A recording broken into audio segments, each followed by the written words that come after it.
அனைவருக்கும் வணக்கம். தாவேகா தலைவர் விஜய் சமீபத்தில் வேட்புமனு தாக்கல் பண்ணியிருந்தாப்புல. அந்த வேட்புமனு தாக்கலில் தன்னுடைய சொந்த குடும்பத்தினருக்கே கடன் கொடுத்திருக்கிறார் விஜய்ன்றதை நம்ம போன காணொலியில் பார்த்துருப்போம். சமூக வலைத்தளங்களில் ஃபுல்லாக விஜயை போட்டு கிளின்னு கிழிச்சு தொங்க விட்டுக்கிட்டு இருக்காங்க. இந்த காணொலியில் இன்னும் சில சுவாரஸ்யமான தகவல்களோடு நான் வந்திருக்கேன். அது மட்டும் இல்லாமல் நிறைய தாவேகா தற்கொலைகளையும் போட்டு பொறிச்சு எடுக்க போகிறோம்.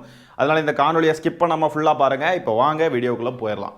முதலாவதாக பார்த்தீங்கன்னா, கோகிலாம்பாள் கல்வி அறக்கட்டளை அப்படின்ற ஒரு அறக்கட்டளைக்கு தாவேகா தலைவர் விஜய் 20 கோடி ரூபாய் கடனாக கொடுத்திருக்கிறார். இதில் பார்த்தீங்கன்னா தெரியும், அதில் தாவேகா தலைவர் விஜய் கடன் கொடுத்த நபர்களான சுனில் ராஜ், என் ஆனந்த், இந்த மாதிரி நபர்கள்லாம் போட்டு கோகிலாம்பாள் கல்வி அறக்கட்டளை 20 கோடி ரூபாய்ன்னு இருக்குது. அதுக்கு கீழே பார்த்தீங்கன்னா அங்கே தான் இருக்குது அவருடைய குடும்பத்தினருடைய பெயர்கள் எல்லாம். சந்திரசேகர், சோபாசேகர், சங்கீதா விஜய் 12 கோடி ரூபாய், ஜேசன் சஞ்சய் 8,78,479 ரூபாயாம், திவ்யா சாசா 4,60,000 ரூபா. பாருங்களேன் அந்த கணக்கு எப்படி பாருங்கள், 479 அந்த ₹1 கூட விடாமல் கரெக்டாக எழுதி வச்சிருக்கிறார். ஐயோ சரி, இதை நம்ம போன காணொலியிலே பார்த்ததுனால இந்த காணொலியில் அதை பற்றி பார்க்க வேண்டாம். இப்போ உங்களுக்கு தோணலாம், இந்த கோகிலாம்பாள் கல்வி அறக்கட்டளைனா ஒரு படிப்பு சம்மந்தப்பட்ட ஒரு அறக்கட்டளைக்கு தானே ஒரு 20 கோடி ரூபாய் கொடுத்துருக்காரு, இதில் என்ன இப்போ இருக்குது, இதில் என்ன தப்பாக இருக்குது அப்படின்னு நீங்கள் கேட்கலாம். இந்த கோகிலாம்பாள் அறக்கட்டளை எங்கே இருக்குது அப்படின்னு பார்த்தீங்கன்னா அரியலூரில் இருக்குது. அதே அரியலூரில் தான் நீட் எக்ஸாம்னால பாதிக்கப்பட்டு இறந்தாங்க அனிதான்ற சகோதரி. நம்ம எல்லாருக்குமே தெரியும் அது எவ்வளோ பெரிய சென்சிட்டிவான ஒரு இஷ்யூ ஆச்சு. நாட்டையே எப்படி உலுக்கி போட்ட ஒரு சம்பவம் அப்படின்றது நம்ம எல்லாருக்குமே தெரியும். சகோதரி அனிதா இறந்ததுக்கு அப்புறம் விஜய் நேரடியாகவே சகோதரி அனிதா வீட்டிற்கு சென்று அந்த குடும்பத்திற்கு ஆறுதல் தெரிவித்தார். இது நம்ம எல்லாருக்குமே நல்லா தெரியும். அப்போ விஜய் இந்த நீட்டுக்கு எதிரான ஒரு நபராக தன்னைத்தானே காண்பித்து கொண்டார் இல்லையா அந்த காலகட்டங்களில். அப்படிப்பட்ட நீட்டுக்கு எதிரான இந்த நிலைப்பாடு கொண்ட இந்த நபர் விஜய் பார்த்தீங்கன்னா, இந்த கோகிலாம்பாள் கல்வி அறக்கட்டளை இருக்கு பாருங்க, இவங்க நீட்டுக்கு பெரிய அளவில் கோச்சிங் சென்டர்லாம் நடத்திக்கிட்டு இருக்காங்க அதே அரியலூரில். அந்த கோச்சிங் சென்டர்கள் எதுக்காக இருக்குன்றதுலாம் தெரியும். அவங்க எவ்வளோ ஃபீஸ் சார்ஜ் பண்ணுவாங்க, யார் யார் அங்கே படிப்பாங்க, பெரிய பெரிய பணக்கார வீட்டு பசங்க தான் அங்கே போய் படிப்பாங்க, அதெல்லாம் நமக்கு தெரியும் இல்லையா. விஜய் தன்னைத்தானே ஒரு நீட்டுக்கு எதிரான ஒரு மனநிலை கொண்ட ஒரு நபராக காண்பித்து கொண்டு, ஆனால் நீட்டுக்கு பெரிய அளவில் கோச்சிங் சென்டர்லாம் நடத்திக்கிட்டு இருக்கக்கூடிய ஒரு கல்வி நிறுவனத்திற்கு 20 கோடி ரூபாய் கடனாக கொடுத்திருக்கிறார் அந்த பிஸ்னஸை வளர்த்து கொண்டு வர்றதுக்கு. இது என்ன மாதிரியான டபுள் ஸ்டாண்டர்ட்ஸ்? சகோதரி அனிதா இறந்த அதே வருடம் தான் இந்த கோகிலாம்பாள் கல்வி அறக்கட்டளை இந்த இன்ஸ்டிடியூஷனை ஸ்டார்ட் பண்ணியிருக்காங்க. இது முன்ன பின்னா ஸ்டார்ட் ஆகிருந்தா கூட அது வேற கணக்கில் எடுத்துக்கலாம். அதே வருடத்தில் ஸ்டார்ட் பண்ணியிருக்காங்க அப்படின்றப்போ அதுக்கு இவர் முதலீடு பண்ணியிருக்காரு அப்படின்னா இது என்ன மாதிரியான ஒரு இரட்டை வேடம்? விஜய் ஒரு மேடையில் ஏறி பேசுகிறப்ப பார்த்தீங்கன்னா, நீட்டு மட்டும்தான் உலகமா, நீட்டு மட்டும்தான் படிக்கணுமா, நம்ம வேற எதனாலும் படிச்சுக்கலாம் அப்படின்னு சொல்லி எளிய வீட்டு பிள்ளைகளை திசை திருப்பும் வேலையை அவங்க டாக்டர் ஆகணும் அப்படின்ட்டுலாம் ஆசைப்பட்டா கூட அதை திசை திருப்பும் வேலையை விஜய் செஞ்சார். பாஜகவுடைய கைக்கூலியாக அந்த வார்த்தைகளை அவர் உபயோகித்தார். எளிய வீட்டு பிள்ளைகள்லாம் திசை திரும்பி வேற எதையாவது வேலையை பார்த்து போகணும். ஆனால் பெரும் பணக்கார வீட்டு பிள்ளைங்க எல்லாம் நல்ல ஒரு நீட்டுக்கு நல்ல ஒரு கோச்சிங் சென்டரில் போய் நல்ல பணத்தையும் கொடுத்து படித்து அவங்கெல்லாம் டாக்டர் ஆகலாம். அதுக்கு விஜய் முதலீடு பண்றார். அதுக்கு கடனாக பெரும் தொகையை கொடுக்கிறார். ஆனா நீட்டுக்கு எதிரான ஒரு போராளி மாதிரி ஒரு தன்னைத்தானே காண்பித்துக் கொண்டு அரசியல் ஆதாயத்துக்காக அங்க ஒரு குத்து, பணத்துக்காக இங்கே ஒரு குத்து, கடன் கொடுக்குறன்ற பேரில் ஒரு பெரிய நீட்டுக்கு ஒரு கோச்சிங் சென்டர்லாம் நடத்திட்டு இருக்கக்கூடிய ஒரு இன்ஸ்டிடியூஷனுக்கு 20 கோடி ரூபாய் பணத்தை கொடுக்குறார். அங்கே ஒரு குத்து, இங்கே ஒரு குத்து. அணில் குஞ்சுகள்லாம் பார்த்தீங்கன்னா நீங்கள் நம்ப மாட்டீங்க, விஜய் இந்த விஷயத்தில் கூட ரெக்கார்டு வச்சுட்டு இருக்காரு, வேற லெவல் அப்படின்னு கொண்டாடி தீர்த்துக்கிட்டு இருக்கானுங்க. எந்த விஷயத்துலன்னா விஜயுடைய அஃபிடவிட் நிறைய பேர் டவுன்லோட் பண்ணியிருக்காங்க. ஏடா விருப்ப மனு விநியோகத்தாலும் அது 50,000 பேர் வாங்கிட்டாங்க, 1,00,000 பேர் வாங்கிட்டாங்கன்னு கிடந்து கொண்டாடுறீங்க. இப்போ அஃபிடவிட்டை நிறைய பேர் டவுன்லோட் பண்ணியிருக்காங்களாம். 50,000 டவுன்லோட் கவுண்ட் தாண்டி போயிடுச்சு. எப்போவுமே அந்த கவுண்ட்லேயே இருக்கானுங்க இந்த நம்பர்ஸ். எப்போ பார்த்தாலும் யூடியூப்பில் லைக்ஸு, வியூஸு, கமெண்ட்ஸு, இன்ஸ்டாகிராமில் 10 மில்லியன் வியூஸ் வந்துருச்சு தெரியுமா, எங்கள் தளபதிக்கு யாருக்குமே வரல தெரியுமான்றானுங்க. அஃபிடவிட்டை டவுன்லோட் பண்ணால் அதுக்கும் சொல்கிறானுங்க. ஐயோ, யூடியூப்பில் லைவ் போட்டால் முதலமைச்சருக்கு வியூஸ்லாம் வராது, கிக்கி பிக்கி. அப்படியே விஜய்க்கு பார்த்தீங்கன்னா வியூஸ்லாம் 1,00,000 தாண்டி போகுது, 5 கோடி பேர் பார்க்குறாங்க, கிக்கி பிக்கின்றானுங்க. விஜய் வந்தால் கூட்டம் கூடுதுன்றானுங்க, முதலமைச்சருக்கு கூட்டம் கூடலன்றானுங்க. ஐயோ சாமி, இவர்களை என்னத்தை சொல்கிறது, இவங்களுக்கு புரியவும் புரியாது. தள்ளி போங்கடானா போகவும் மாட்டேங்கிறானுங்க. இதுல எல்லாம் கவுண்ட் பார்க்குறானுங்க இல்லையா. இதே வாய்கள் அப்படியே எலெக்ஷன் ரிசல்ட்டில் வரக்கூடிய அந்த வாக்குகளின் எண்ணிக்கை இருக்கு பாருங்க, அந்த நம்பர்ஸையும் அவனுங்க கணக்கு பார்த்தானுங்கன்னா நல்லா இருக்கும். அதில் யார் முன்னாடி வரான்றதையும் பார்த்தானுங்கன்னா நல்லாயிருக்கும். ஆனால் அதில் மட்டும் பார்த்தீங்கன்னா விதவிதமாக உருட்டுவானுங்க. திமுக ஏதோ சதி செஞ்சிருச்சு, அது அப்படி செஞ்சுட்டாங்க, இப்படி செஞ்சுக்கிட்டாங்க, கண்டிப்பாக உருளுவானுங்க பாருங்கள். தோல்வியை கண்டாலே தெரித்து ஓடக்கூடிய தவிட்டு தற்கொலை கூட்டம், தோல்வியை ஒத்துக்கொள்ளதுக்கு மனசே இல்லாத ஒரு கோமாளி கூட்டம் தான் இந்த கூட்டம். அடுத்ததாக விஜய் எப்போ வீட்டை விட்டு வெளியே வரார் அப்படின்னு பார்த்தீங்கன்னா நீங்கள் நம்பவே மாட்டீங்க, சீக்கிரமாக வெளியே வரார். ஏப்ரல் 2ஆம் தேதி வெளியே வரார். நம்மளல்ல, நம்ப முடியலல்ல. இப்போ நேற்றுக்கு தானே வந்தார், அதுக்குள்ளே எப்படி ஏப்ரல் எப்படி 3 நாளில் திருப்பி வெளியே வரார் அப்படின்னு நமக்கு வந்து ரொம்ப ஆச்சரியமாக இருக்கும். உண்மையாலுமே நம்புங்க, ஏன்னா தேர்தல் இருக்கிறதுனால சீக்கிரமாக வெளியே வரார். 3 நாள் கேப்பில் வெளியே வரார். எல்லா தலைவர்களும் இங்கே பார்த்தீங்கன்னா முதலமைச்சர், துணை முதலமைச்சர்லாம் கொடிகட்டி பறக்கிறாங்க. உதயநிதி ஸ்டாலின் அவர்கள்லாம் பார்த்தீங்கன்னா காஞ்சிபுரத்தில் இருக்கிறாரு, திருவண்ணாமலையில் இருக்கிறாரு, அப்படி சட்டுன்னு போகிறாரு. ஏதோ ரோட்டோரமாக ஒரு டீ கடையில் டீயை குடிச்சிட்டு டப்புன்னு அடுத்த ஊருக்கு போகிறாரு, அங்கே போய் பிரச்சாரம் பண்ணுறாரு. அப்படியே பம்பரை மாட்டு சுழண்டுக்கிட்டு இருக்காங்க எல்லா கட்சிக்காரங்களும். விஜய் பார்த்தீங்கன்னா 3 நாள். ஆனால் விஜயை பொறுத்த வரைக்கும் அது வந்து உடனே வெளியே வர கதை தான். அதனால நம்ம வந்து பாராட்டி தான் ஆகணும். இதே மாதிரியே மெயின்டைன் பண்ணட்டும். பிரச்சாரம்ன்ற பேரில் வெளியே வருவாப்புல, வீட்டுக்குள்ளே போய் பதுங்குவாப்புல, 3 நாள் 4 நாள் கேப்புக்கு அப்புறம் வெளியே வருவாப்புல, தேர்தல் அதுக்குள்ளே வந்துடும். என்ன கணக்கில் கட்சி நடத்துறாரு என்ன ஏதுன்னு ஒன்றும் புரிய மாட்டேங்குது. சரி, ஏப்ரல் 2ஆம் தேதி பார்த்தீங்கன்னா திருச்சி கிழக்கு தொகுதிக்கு போய் பிரச்சாரம் பண்ண போகிறாப்புல. 12 மணிலிருந்து 4 மணி வரைக்கும் விஜய் பிரச்சாரம் மேற்கொள்ள போலீசார் அனுமதி அளிச்சிருக்காங்க. விஜய் ரோட் ஷோ மேற்கொள்ளக்கூடாது போன்ற பல்வேறு நிபந்தனைகளை காவல்துறை விதித்துள்ளது அப்படின்னு சொல்லி தாவேக்காவுடைய நிர்வாகிகள் தகவல் அளிச்சிருக்காங்க. வெயில் கொஞ்சம் அதிகமாக இருந்தால் பாதுகாப்பு சரியில்லை அப்படின்னு சொல்லிட்டு போய் பதுங்கிடுவார் பங்கருக்குள்ள. 12லேருந்து 4 மணிலாம் எதுக்கு? அதெல்லாம் தேவையே கிடையாது. அதெல்லாம் 2 நிமிஷம் 3 நிமிஷம் பேசிட்டு ஓடி போயிடுற கேஸ். ஸ்டாலின் சார் வேணுமா, விஜய் வேணுமா, திமுக டிவிகே இப்படின்னு தான் பேசிக்கிட்டு அதுக்கு தானே வருது. ஓட்டு போடுவீங்கல்ல, விசில் சின்னத்துக்கு போய் ஒரு குத்திட்டு வந்திருக்கேன், இதுக்கு தானே வருது. அது 2 இடத்துல பிரச்சாரம் பண்ணார், பெரம்பூர்லையும் குளத்தூர்லையும். 10 நிமிஷம் கூட பேர்லி வருமானு தெரியல. 10 நிமிஷம் பிரச்சாரம் பண்ணிட்டு 3 நாளைக்கு வீட்டில் படுத்து தூங்குற ஆளை இப்போதான்டா பார்க்குறோம். இப்படியெல்லாம் யாருமே பிரச்சாரம் பண்ண மாட்டாங்க. எப்பா தேர்தல் நெருங்குது, பிரச்சாரம் பண்ணுறதை விட என்ன முக்கியமான வேலை ஒரு கட்சி தலைவனுக்கு இருக்க முடியும்? கட்சிக்காரங்களுக்கு வேற என்ன முக்கியமான வேலை இருக்க முடியும்? இந்த வேகத்தில் போனால் 234 தொகுதியில் 34 தொகுதி கூட கவர் பண்ண முடியாது.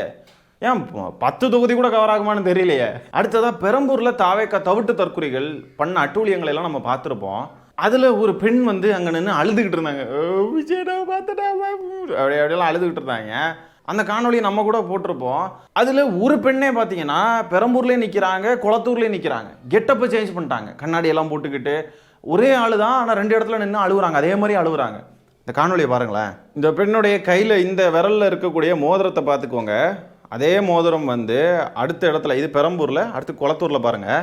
அதே பெண் தான், கண்ணாடி போட்டுக்கிட்டு அதே விரலில் அதே மோதிரம் இருக்குது பாருங்கள். அதே பெண் கெட்டப்பை மட்டும் மாற்றிட்டு வந்திருக்காங்க. இதெல்லாம் இந்த ரூட்டு பிஆர் டீமுடைய வேலை தான். ஜெகதீஷ் பழனிசாமி இருக்கார் இல்லையா, அந்த நபருடைய வேலை தான். இந்த மாதிரி கொஞ்சம் துணை நடிகைகளை அந்த இடத்துல எல்லாம் இறக்கி விட்டு கொஞ்சம் காசையும் கொடுத்து அள வச்சுக்கிட்டு அதை வீடியோ எடுத்து இந்த அணில் குஞ்சுக்கள்லாம் அவதாரம் போலடியும் அவதரித்தாயே அப்படின்லாம் பாட்டை போட்டு ஸ்டேட்டஸ், வாட்ஸ்அப்பு, ரீல்ஸ் அது இதுன்னு வச்சுக்கிட்டு இருக்கானுங்க. எப்போ பாரு தன்னுடைய பிஆர் டீமை வச்சு இப்படி ஒரு ஹைப்பை ஏற்றி விஜய்க்கு கூட்டம் கொடுது, அங்கே அழுறாங்க, அங்கே நொட்டுறாங்க, அங்கே பிடுங்குறாங்கன்னு சொல்லிட்டு கிடந்த ஐயோ. இந்த சினிமா உலகத்தில் இருந்தப்போ என்ன பண்ணிக்கிட்டு இருந்தாங்களோ அதே தான் இப்போவும் பண்ணிக்கிட்டு இருக்கானுங்க. 1-2 நேரம்னா பரவாயில்ல, எல்லாமே பிஆர் தான். விஜயோடைய வாகனம் வரப்பெல்லாம் பார்த்தீங்கன்னா சில இடங்கள்லாம் பெரம்பூருக்கு வரப்போ கூட விஜயோடைய வாகனத்தை சுற்றி தான் கூட்டம் இருக்குது. ஃப்ரண்ட்ல எல்லாம் ஃப்ரீயாக இருக்குது, எவனுமே அங்கே கூட்டமே இல்லை. இவனுங்க வாட்ஸ்அப்பில் எல்லாம் மெசேஜ் போட்டு குரூப்புக்குள்ள எல்லாம் போட்டு விட்டு விஜய் வராரு, எல்லாரும் வந்து வண்டியில் விழுகுங்க, சரியா, எல்லாரும் வண்டியில் விழுந்தீங்கன்னா தான் ஒரு இது மாசு இருக்கும், அந்த மாசை நம்ம காட்டணும் அப்படின்னு சொல்லிட்டு எல்லாரும் பிளான் பண்ணி தான் செய்கிறானுங்க. அந்த பெரம்பூர் தொகுதியிலையோ குளத்தூர் தொகுதியிலையோ வந்து அணில் குஞ்சுகள்லாம் அந்த ஏரியாவில் இருக்கிறவனுங்க கிடையாது. வேற ஏரியாக்களில் வேற இடங்கள்ல இருந்து விஜய்க்காகவே இங்கே வந்து நிற்கிறவனுங்க தான். இதுதான் தானா சேர்ந்த கூட்டம். 2 தொகுதியில் ஒரே ஆளு போய் ஒரே மாதிரி அழுகுது. அண்ணனை பார்த்துட்டா ஒரு இடத்துல பார்த்து அழுற, சரி இன்னொரு இடத்துக்கு போய் அழணும். அழுதுகிட்டே போகும் போல இந்த இளவு வீட்டில் பாடியை தூக்கிட்டு போனாங்கன்னா பின்னாடியே அழுதுகிட்டே போவாங்க. அதே மாதிரி விஜயை ஃபாலோ பண்ணி பெரம்பூர்ல இருந்து அழுதுகிட்டே குளத்தூருக்கு போய் அழுதுகிட்டே போய் நின்றுருக்கு போல. அண்ணனை பார்த்து என்ன எதுக்கு முதல்ல அழுதுகண்ணும் புரிய மாட்டேங்குது.